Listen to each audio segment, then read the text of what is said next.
Tous les 2 ans, nous publions un ouvrage consacré à une personnalité africaine, soit de la République démocratique du Congo, soit de la République du Congo, qui a incarné une vision panafricaniste pour laquelle nous, nouvelle génération et aussi génération à venir, nous puisons pour pouvoir améliorer ce désir d'écrire l'Afrique.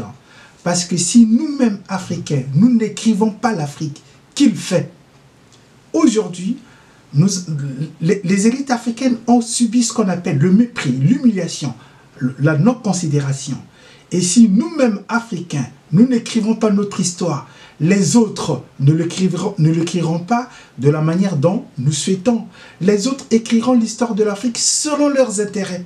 Ils feront que traduire. Et nous courons derrière leur ouvrage, nous courons derrière leur librairie, nous courons derrière leur salon du livre pour dire, eh bien tiens, l'Afrique était là. L'Afrique, c'est aussi nous. Certes, nous vivons dans un espace mondialisé dans lequel nous avons besoin de l'ensemble de la communauté internationale. Mais il incombe à nous d'abord, élite africaine de premier rang, intellectuelle de haut niveau, de porter l'Afrique dans toute sa diversité, dans ses pleurs, dans ses souffrances, dans sa matrice de l'humanité. C'est à nous de le porter. Si nous ne le faisons pas, les autres, on l'a vu par le passé, comment on a écrit l'histoire de l'Afrique. Et aujourd'hui, nous crions à corriger l'histoire. Parce que c'est à nous d'écrire aussi notre histoire.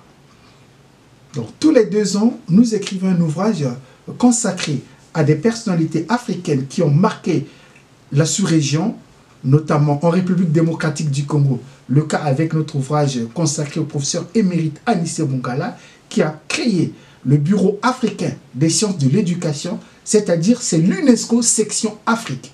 Et aujourd'hui, les bénéfices sont nombreux.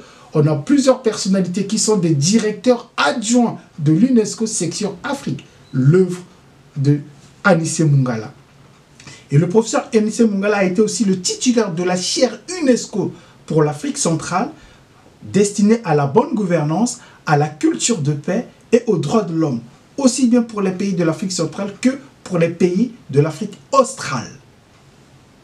Les intellectuels conçoivent, sensibilisent, mais la décision appartient aux autorités, aux gouvernants, aux autorités politiques. Ensemble, nous ne sommes pas opposés. Ensemble, nous portons l'Afrique pour aller vers l'avant. Parce que nous avons tous un seul désir, amener nos peuples vers la prospérité.